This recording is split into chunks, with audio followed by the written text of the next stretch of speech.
സമസ്തയിലെ ഏറ്റവും ആജ്ഞാശക്തിയുള്ള പണ്ഡിതനായിരുന്നു ചെറുശ്ശേരി സൈനുദ്ദീൻ മുസ്ലിയാർ. ഇസ്ലാമിക കർമ്മശാസ്ത്രത്തിൽ വലിയ അവഗാഹമുണ്ടായിരുന്ന സൈനുദ്ദീൻ മുസ്ലിയാർ ലളിത ജീവിതമാണ് നയിച്ചത്. കെ അബൂബക്കർ മുസ്ലിയാരുടെ മരണശേഷം 1996 മുതൽ സമസ്തയുടെ ജനറൽ സെക്രട്ടറിയായിരുന്നു ചെറുശ്ശേരി സൈനുദ്ദീൻ മുസ്ലിയാർ.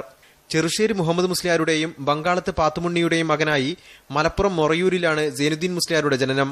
കേരള മുസ്ലിങ്ങളുടെ വൈജ്ഞാനിക മേഖലയിൽ വലിയ സംഭാവനകൾ അർപ്പിച്ച പണ്ഡിത കുടുംബമാണ് കൊണ്ടോട്ടിയിലെ ചെറുശ്ശേരി കുടുംബം. ഈ പണ്ഡിത കുടുംബത്തിലെ അവസാന കണ്ണിയായാണ് ചെറുശ്ശേരി സൈനുദ്ദീൻ മുസ്ലിയാർ അറിയപ്പെടുന്നത്.